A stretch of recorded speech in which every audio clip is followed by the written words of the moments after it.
Great. So are we going to do the whole cold opening thing this week? Probably. It seems a little empty without Donovan somehow.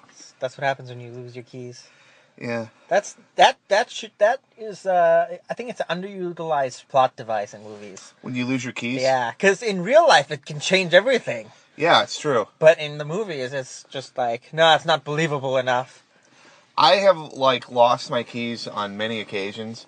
One memorable time, I left my keys in the car. I locked my keys in the car with the engine running. Oh my god! And I was like, "Well, shit. This is pretty much the worst possible thing that could possibly happen." And so I was and I had people with me too. So it's not like I can play it down. No, I had witnesses that saw me do this. And so we're like, well, what are we going to do now? We were at a Tower Records, so this tells you how long ago this was. Yeah. We're at a Tower Records, so we go to the Tower Records and we're like, hey, we locked our keys in the car. Do you have a coat hanger you can give us? And they were like, yeah, we have a coat. I guess maybe there's something in the back. They went and looked in the back and they came out. They had a coat hanger, but it was a plastic coat hanger. So it was the wrong kind of coat hanger. That's not what you want. Yeah, I was like, that's not really going to be that helpful, but okay. So I got it.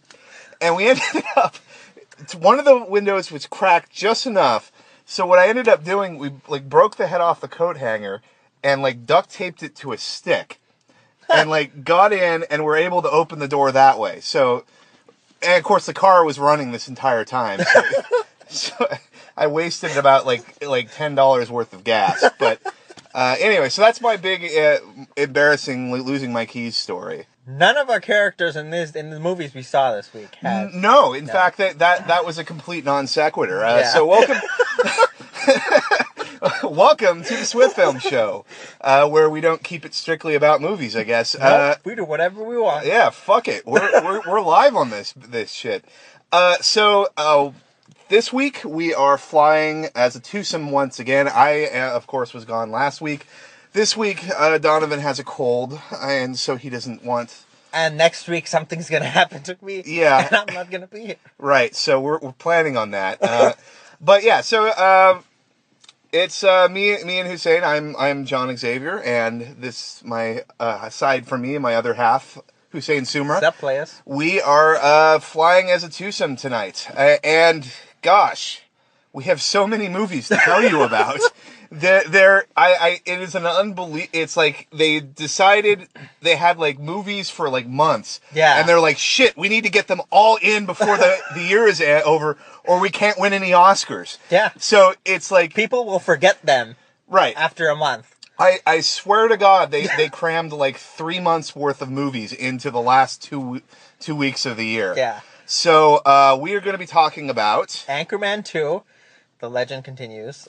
Saving Mr. Banks, American Hustle, and the Coen Brothers Inside Llewyn Davis. Now, as we talk about these, keep in mind, I have not seen 4 of those movies. The only movie I've actually seen of that group is Inside Llewyn Davis, so it's going to be mostly me interviewing Husain about all these great movies. Yeah.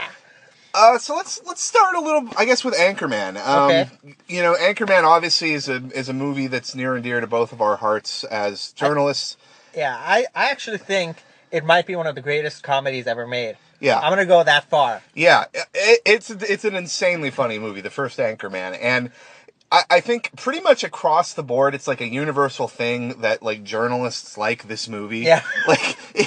It reminds us of newsrooms. Even if you're not a broadcast journalist, I've never met someone who's worked in a newsroom who doesn't find Anchorman just hilarious. Yeah. So that being said, it's an unnecessary sequel. It's it's a sequel to a movie that doesn't really feel like it was it needed to be made. I'm happy to see it come back, but I kind of had my closure with Anchorman. Yeah, it's very funny. I laughed my ass off. Okay. But which is really what all you can ask for in a comedy, right? Yeah, they pack this movie with jokes. There's a joke every second. There's so many jokes that you miss half of them. Right. So half of them don't land. So I'm kind of interested in seeing how this plays when you revisit it on HBO, because that's how the first Anchorman got huge. It's true, yeah. It was kind of a modest, not really even a success. But it made its money back in theaters, but it didn't really make a big dent. and then DVD rentals, Netflix, and HBO replays turned it into kind of a cult hit. Yeah. Which is, more common, honestly, especially with comedies nowadays, it seems like. Yeah. But it's good movie. It's fine. There are 3 big problems, I think. Okay. The first one is it's way too plotty. Really? The first one, the first one it's kind of loose. It's a bare plot. Yeah, it was like jokes. It was just vignettes and jokes for the most part. This one it's way too plotty because it's trying to make it's like super into its satire. I guess they were trying to find a point to make the movie. Yeah, and they're like, let's satire cable news, and then they just went straight with that. Yeah, and it's like okay, but it's like I don't know. I think a movie should call it shots. It should know what it wants to be, and you're never going to make Anchorman into like a biting, visionary satire that cuts to the bone of the series. So why bother trying to make it like a?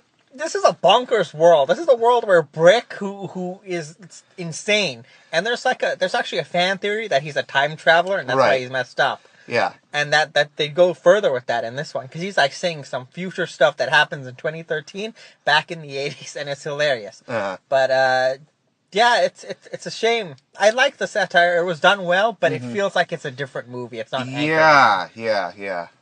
The other thing is it's the same structure as Anchorman. Like all comedy sequels, it's the same structure. They just swapped out the jokes. Yeah, well, it's funny because it's like that seems to be the downfall of like comedy sequels. It's because the sort of absolute example of that is obviously Hangover and Hangover Part 2 and Hangover Part 3 to a certain extent, because you can't just make 2 movies. You have to make it a trilogy. It's in the contract of everyone. It must happen.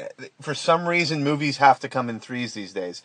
But, yeah, it's like some movies, if it's a big hit, you can just sort of copy the formula, shave the file, file off the serial numbers, fill in new like character names, and just do it again, and no one cares. Action and superhero movies. Right, exactly. And that's why those are summer blockbusters, is because you can turn that into a series with relative ease. Doesn't seem to really be the case with comedy that you can do that. Hangover 2 was basically Hangover in a different place. Yeah. But it didn't work because I'd already seen Hangover, and I already knew the score. It didn't catch me by surprise. Like, comedy really has to catch you by surprise to be really funny. And so when you're just doing the same formula over again, it doesn't really work. And so it's like, it feels like it's harder to turn comedies into franchises than other types of movies. The 2 biggest jokes they repeat in that formula are the ones that fall flattest, I think. The one is that he's working with a black woman rather than a woman this time. So that one, they do those jokes, they're not that funny. And some of the black jokes actually feel copied from Austin Powers. Which is not something you want. No. If you're going to crib a comedy, Austin Powers is not what you want to be cribbing from. And then the other one is, the Rumble, the popular, everyone loves the Rumble from the first one. Right. They do the same thing here, but they doubled, it's longer, it's bigger, and the cameos are much more surprising. It's weirder, too, which is good, but the rest of it, it's the same thing. Yeah, and it's like, you just can't do that, unfortunately. So, overall, Anchorman sounds like it's a go see. This is tough, because I think if you go with a lot of people are hyped to see this. And if you go into the hype, like expecting the next like Anchorman game changer, you're not going to get it. Right. I recommend optimally waiting until this comes out on HBO or whatever, where you have no expectations and just watch it and have fun. Worth seeing, but probably not worth your $10 is what you're saying. Yeah. Honestly, I think anytime you go into a comedy sequel, it might be a good time, but lower your expectations. You're not going to love it as much as the first one. No. For the reasons we've already discussed. Yeah. All right, so that's Anchorman. Wait and rent it or see it on HBO, possibly TBS. They'll take out all. They're very funny, apparently. Yeah, very funny. They will take out most of the most funny parts because they have to make it fit the commercial breaks, but very funny. All right. So what else are we talking about? What was that movie I saw? Saving Mr. Banks, I guess, will go next. Okay. It's also light and funny. Yeah, well, Actually, all these movies are light and funny. Well, not light, but funny. All of them have comedic moments. All of them have comedic moments. All right, so Saving Mr. Banks, which is basically the movie about Mary Poppins. Yes. It is the movie about the making of Mary Poppins, which actually has kind of a funny story behind it. Like historically. Yeah, they hated each other. Right. They absolutely hated each other. And the author of Mary Poppins, which is obviously a children's story before it was a movie, I know, children don't really read as much anymore, so you might not have realized that, but back in the day they had books for children. Yeah. And some of them became very popular. One of them was Mary Poppins, and they were like, let's make a movie. And then the author of Mary Poppins was like, no. Yeah. I absolutely not. I do not want this to be a movie. You cannot do that. And Walt Disney basically came in and had to try to convince her to let him make the movie.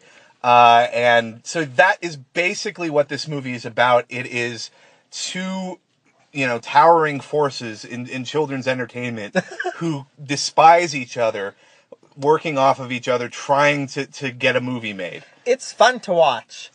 Because you have Emma Thompson, who's really good at P.L. Travers, and Tom Hanks is really good at Walt Disney, and they're just going at it. And what's funny is that Disney has his own manufactured happiness thing that's explained in Escape from Tomorrow, right? Right. So he has his the other big Disney movie this year. And he has his thing, and he goes for that. P.L. Travers is very different, and she's more prickly, she's more realistic. She doesn't like all that shit. She's against the music in the movie. She doesn't want any animated penguins because that's dumb. Right. So they're going at it. And what's interesting to see is that she scoffs at the idea of Disney's like whole ethos and what they do.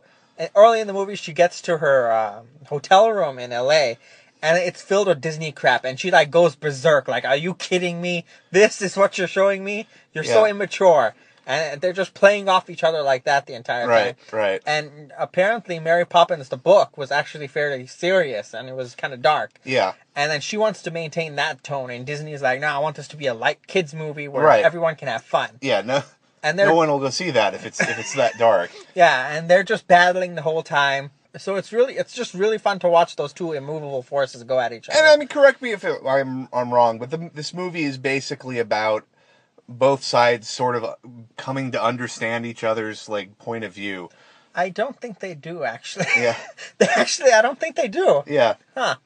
But that's kind of like, what happens in this sort of a movie. Yeah.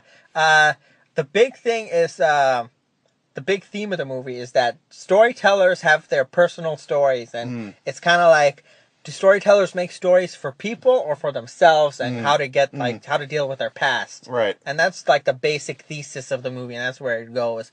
I think they kind of come to an agreement, like a respectable agreement, like, oh, we respect each other, but they still hate each other. Yeah. At the end, she's like, I'm never doing that ever again. Never again am I making a movie with Walt Disney. I think in real life, she like wrote into her will, no Americans are allowed to make anything based on Mary Poppins ever again. Yeah. Well, yeah. So it's not ahistorical in this regard. Is that she wasn't actually very happy with it. No, she hated it. Or she says she hated it. Apparently, she saw it like 5 times in the end, but she says she hated it. Yeah, like apparently, she cried at the premiere, and that's happens in this movie. But then she immediately, after she cried at the premiere, she went to Walt Disney and says, "We can edit that, right?" He's like, "No, that's the movie." and so that was. That they didn't quite go that far with her being that dissatisfied with it, but that's kind of what happened in real life. So it's an interesting subject for a movie, honestly, and I was it's something that they've been kicking around saying they were going to do it for a long time. Yeah. But it was like, I don't see how Disney can make this movie. The script was right by someone, Sue Smith, I think, and she made it like her idea was a biopic about P.L. Travers alone. Right. And then that script got dropped or something. Kelly Marcel came and picked it up, and then she focused in on this story about them two butting heads. Yeah. And then she wasn't attached to Disney at the time. So she was doing it independently, not realizing that only one studio could make this movie. Yeah, right. And her script got on the blacklist, which is like the most favorited scripts of the year that aren't produced. And Disney eventually bought it and made it. Yeah. From the director of The Blind Side. So, is this movie worth seeing? I think so, yes. Especially if you like movie history or you like Disney. Or you're a huge fucking Disney mark like Husain. I'm not sure if like pure Disney fans might like this. Because it shows Walt in like a non-Walt way, like how stubborn he was and how he smoked and was kind of sexist. Yeah, right. So, maybe stay away if you're a Disney fan. If you aren't ready to have your illusions about Disney like shattered, don't see this. Don't see Escape from Tomorrow. Go see Frozen. Yeah, it's great. Go see Frozen over and over again. All right, so that's a go see on that one. Yep. All right, so coming up next we have American Hustle. Oh yeah. American Hustle. A lot of like period pieces this year, and a lot of them set in the 70s. Have you noticed that? Yes. This one, this movie feels like it's conning me. Like when you watch it, it feels like it's trying to con you. Into doing what? Into believing it's like a serious movie, like a heist movie, but it's not. It's loosely plotted. Like the whole premise is here are these characters. They're played by great actors. They're all liars. Now watch them go try to fight each other and climb out of this maze. Like they're trying to survive. Because the plot is kind of loose and bare bones. It's more funny. It's not like heavy. Like Inside Llewyn Davis is like chewable. Yeah. You have to like, right. It's very loose. It's if you're expecting like an Oscar contender, it's kind of disappointing. Really? I don't like using disappointing for a movie, but it's kind of disappointing. It's not really that caliber of a film. Though. Yeah, it's fun to watch because all the actors are like great. But it's just there's something. It feels hollow. So this is just a movie that has a lot going for it, but then the sum of the parts just doesn't really add up. Yes. Exactly. It's the parts are more than the sum of their parts. Yeah. So just as a film, it doesn't really work, even though certain things about it are really enjoyable. Yeah, the acting is phenomenal. If you see it, you go for the acting. Right. Everyone is good. Christian Bale is good. Bradley Cooper, he does some of the more nuanced stuff he did in Place Beyond the Pines. Yeah. There's a scene where the FBI is doing something and he's really happy.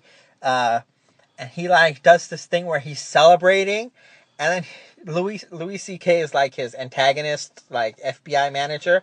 So he starts mocking Louis C.K. and it's like totally off the cuff, natural, and it's hilarious because he's like mocking him while celebrating. It's genius. And there's other stuff like that. Amy Adams probably the best of them all. This might be one of her best performances. Yeah, it's funny because Amy Adams is not really considered a very serious actress by a lot of people, which is weird. Which is strange because she's clearly just so talented. I think part of it is because she's just so pretty, and part of it because her early roles were a lot of Enchanted, things like that. Lighter, more romantic rom-com-esque roles, but it feels really wrong to dismiss an actress for that. Because it seems like everybody those are their first roles. Yeah. I mean, Jennifer Lawrence, who's like everybody loves and thinks is the greatest. She's good in here, but Amy Adams outshines her. Yeah, but Jennifer Lawrence, she got her start in the same way. She was doing, like Silver Linings Playbook is basically a rom-com. Yeah. It's a very good rom-com. But it's basically a rom-com. Yeah. You know what I mean? And she got an Oscar for it. And and it's like, it's not really that far removed from, some of the stuff that Amy Adams did early in her career. Yeah. She's so impressive because she's like a con man. So she's lying, and she has to portray those lies while portraying the truth that her character is experiencing. And then, and she also, like, a lot of the scenes, they'll cut to her just for a reaction, because everyone's lying, so you're not sure who to believe. Right. But they'll cut to Amy Adams to show you who to believe with a face expression. That's it. She won't say anything. Just the look in her face, and you'll know exactly what's up. Right. It's insane how good she is. Right. Yeah, yeah. And such a strong ensemble cast, too. That's saying something. Yeah. Yeah. So, American Hustle. Let's say... That's not a word. What? That is not what you say, Husain. We have two things. Go see it. Don't go see it.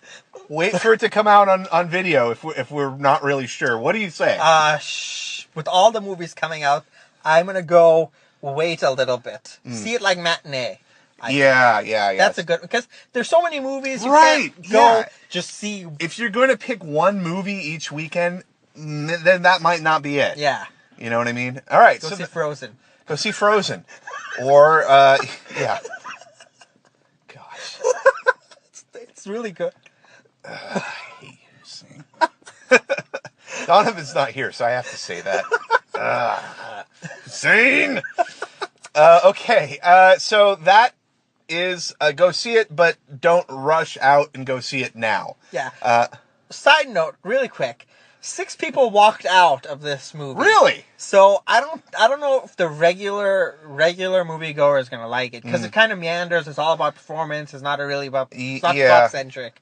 So I don't know if the regular moviegoer is gonna like it. Mm-hmm. But keep that in mind. So don't go expecting a tightly plotted heist movie. Go expecting just a lot of like loosely connected vignettes with very good actors chewing scenery. Yeah, like first Anchorman, except more serious. Right. Yeah. Basically. Okay. So yeah, go see it, but know what you're in for. What are we up to next? Inside Llewyn Davis, our final feature. That is the final feature, the one that I have actually seen, so I can have some comments about this. What do you think?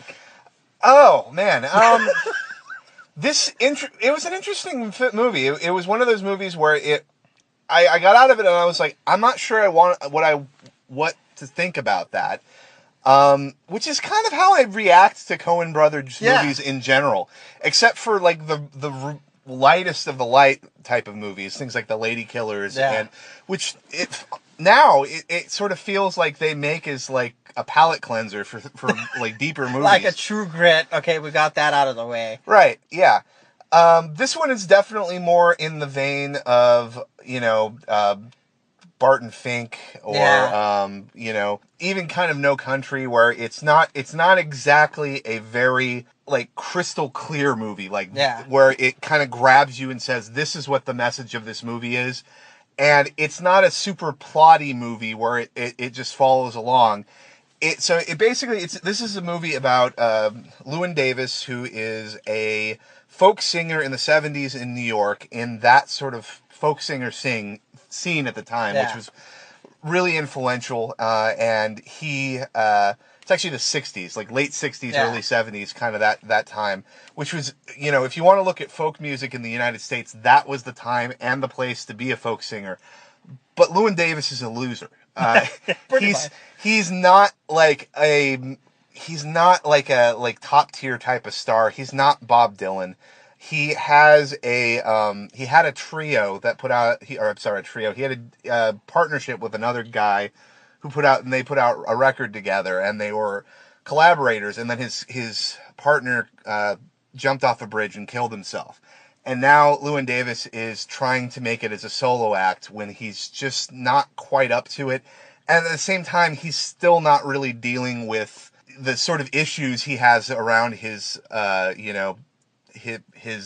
partner's death, and he just sort of feels kind of stuck in general. Other personal issues too, like apparently he likes to get girls pregnant. Yeah. So Carey Mulligan, who is another like folk singer at the same time, one of his friends, she's married to Bill, who is played by Justin Timberlake, in kind of an odd, like a fairly small part for Justin Timberlake, kind of an odd role.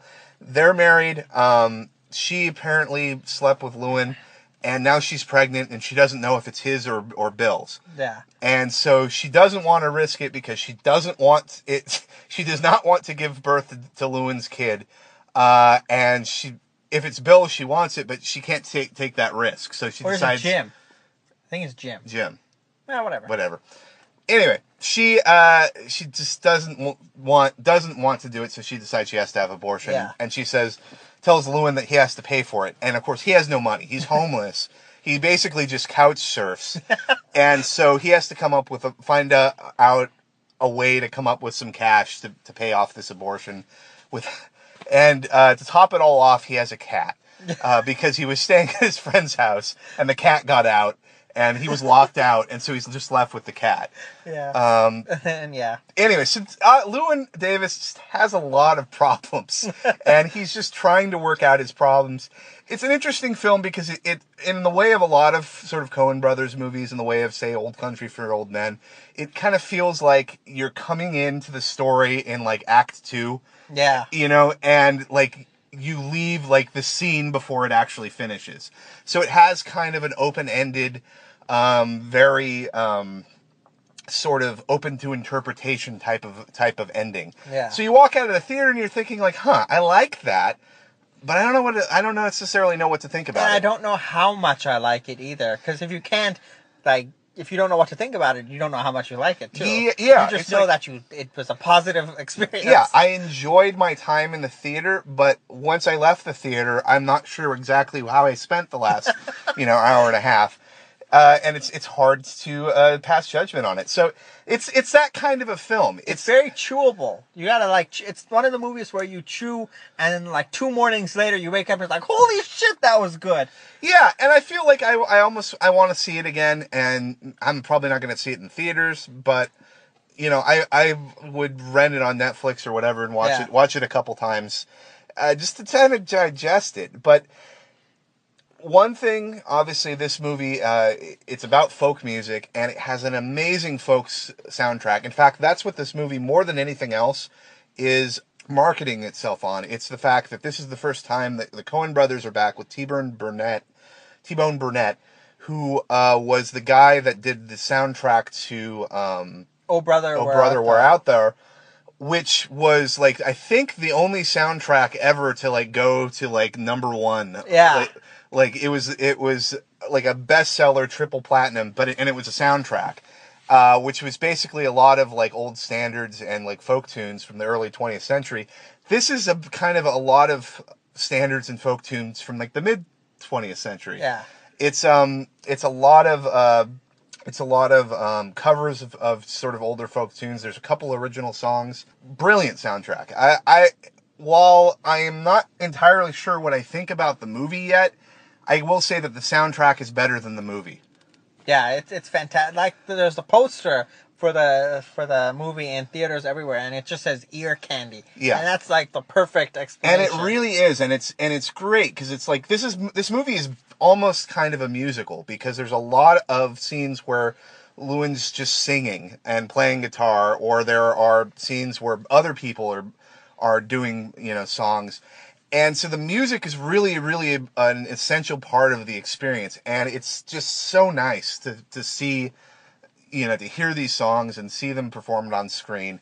So that is probably the most unambiguously enjoyable part about this movie is the soundtrack. Yeah, it's got good acting in it. The Coen Brothers writing is good as always. No, it's sharp, a well-made movie. Sharp. It's like no one really does dialogue like the Coen Brothers do. Yeah. And like I was thinking, it's like no one really does comedy like the Coen Brothers do. It's their own dark comedy. Yeah, but it's like, it's such a, like, I'm laughing, and I'm like, I don't know why that's funny. It's like, that's hilarious, but I don't, like, there's a scene where, like, Llewyn Davis has crashed with the woman that he's knocked up, and she's pissed off at him, and she said, basically, she's like, I'll let you sleep, but you're on the floor, and she has this other guy who's a folk singer from out of town, who's like this, like ridiculous character where he's in the army, and he's like this soft spoken, like, and he's like super cheery. He's super cheery, super like polite, very polite, and like just kind of a weird character. And so he sleeps on the couch. Llewyn sleeps on the floor. Llewyn wakes up and he's just eating like Cheerios out of a bowl, like just sitting there, and it's funny somehow. He drinks the milk, and then he's like, that's good. And then everyone erupted laughing. Yeah, and everyone just in the theater just laughs. He's like, well, that was good. But it's like, it's funny because like you just see him eating it, and it's just such a ridiculous thing. And then it cuts back to Llewyn, and he's just looking at the guy. And I don't know, it's funny somehow. And it's like, I don't understand like how a filmmaker can set out and write that scene. You know, like, Llewyn wakes up, he looks over at this other character, he's eating Cheerios, and that's the joke. Like, how, as a filmmaker, can you realize that's going to go over in a theater? But it does.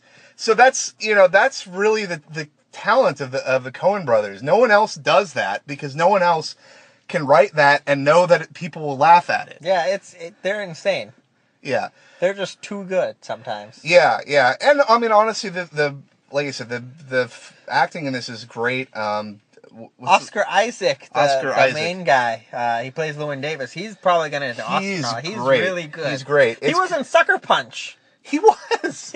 And now he's on his way to an Oscar nom. Yeah, because I mean, it's an interesting character because he's the main character. He's kind of likable in some ways, but in other ways, you know, you feel for him because things are just not going right for him, and you feel bad for the guy. And you want to see him succeed. But at the same time, he's kind of an asshole. Yeah. And it's like, it's hard to root for him because he's kind of an asshole. And you get the sense that part of the reason why things are not going so well for him is he's just kind of like a selfish person. And it's like karma. You know what I mean? Yeah, exactly. And it's like you keep waiting for this character to have some sort of realization and stop being such an asshole to everyone. It kind of happens. It kind of doesn't. And like that isn't sort of resolved. So it's an interesting... I think I know what it feels like to be a teacher who has a smart student that doesn't try. I think that's the relationship you have with him. It's like, come on, you can do it, and then he just never does. Yeah, and it's funny because like he's obviously, I mean, you know, the music is great, so he's obviously a talented folk singer in this movie. But like he goes and he like tries out, and he's just constantly either missing opportunities or turning down opportunities. You know, or like he just doesn't have something that he needs to be a success. Yeah.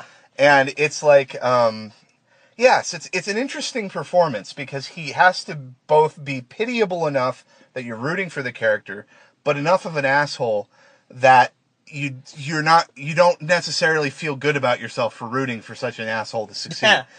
Yeah. So yeah, it's a very like sort of understated, nuanced performance in that way, and yeah, good role, honestly. The other person in this movie that I think was really, really good was Carey Mulligan. Yes. Who plays the sort of woman that he has inadvertently made pregnant. And she is, it's an interesting, like, her character is kind of interesting because she's really mad at Llewyn, but at the same time, like... She cares for him. Yeah, they're friends, and she cares for him, and she kind of, you know, even though she's pissed off that he made her pregnant, she doesn't throw him out on the street. Yeah. You know what I mean? She still lets him sleep on the floor. So it's like, it's kind of and like there's scenes where she's just like calling him an asshole and yelling at him because she's angry at him. And he's just sort of not reacting because he is kind of an asshole.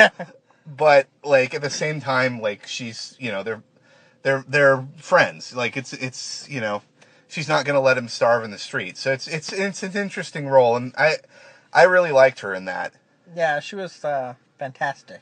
Yeah. I don't know if she'll get nominated, but she should. Yeah, I mean, it's a small part. I mean, it's not necessarily a small part, but like this movie is so Llewyn Davis focused that everyone else really feels like a supporting actor. Yeah. Even John Goodman, who comes in and like steals every scene he's in, which is kind of what he does in Coen Brothers movies. He comes in and is like in this movie, he plays like this crotchety old blues singer who Llewyn Davis ends up sharing a car with in like just pretty much like the most uncomfortable road trip you've ever been on. And he's just like such a terrible like asshole that even Llewyn Davis is like pissed off at this guy. More of an asshole than Llewyn Davis. More of an asshole than Llewyn Davis is. And anyway, yeah, he obviously phenomenal in this, but you know, very kind of a small bit part. Yeah. The cinematography, just by the way, I think it complements the music really well. It gives it like this silky caramel feeling. Yeah. It's really weird. It's really easy to watch, and it's like easy on your eyes, and it uses kind of like a muted palette. It's not necessarily black and white, but it feels very much of the time that it's in. Yeah. Like it feels like New York in the late 60s, the way I feel Greenwich Village. The way I feel Greenwich Village must have looked, where it's sort of washed out and, you know, rainy and almost monochrome, even though it's not. Yeah. The cinematography in this was really good as well. Man, those Coen Brothers know how to make a movie. They do. Even movies like this, where I'm not sure if I like it, I still come out of it saying, "Man, that was a piece of work." Those Coen Brothers know what they're doing. I guess. Yeah. Who's to doubt them? Right. All right. So, I think this is an obvious go see it. Yeah, go see it. Whatever, just do it. It's go watch it. It's in limited release. You may have to wait a little bit for it to come to your town. It's definitely worth a watch. I don't know if it's necessarily, on the level of like No Country for Old Men or something like this. It feels kind of like a smaller, more intimate sort of Coen Brothers movie.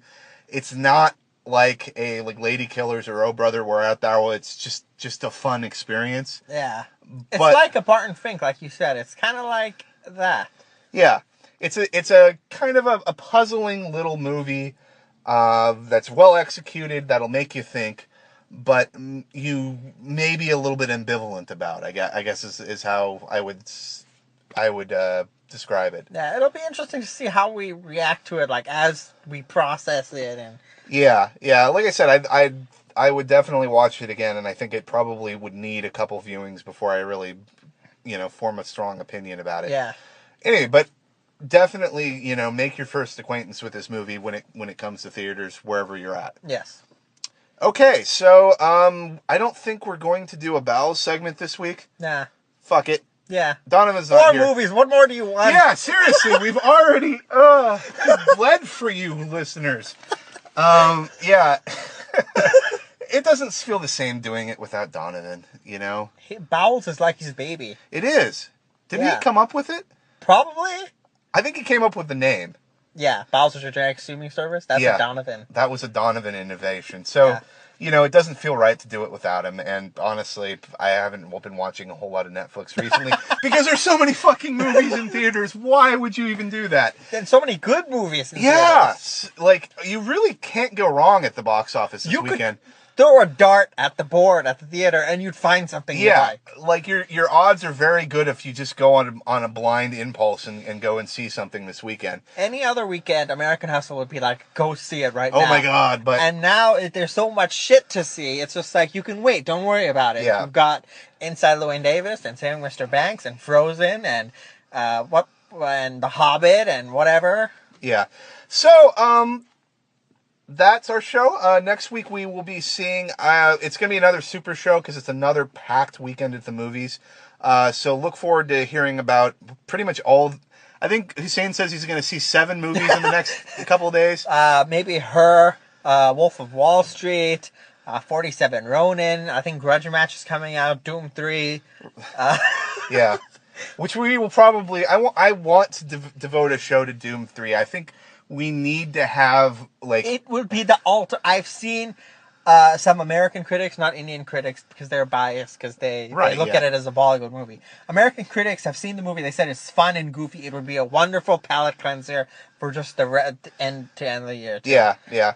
Next week we're probably going to see 47 Ronin, though. Yeah. That'll probably be our group watch. Lord of the Rings in Japan. Yeah, Lord of the Rings of Japan.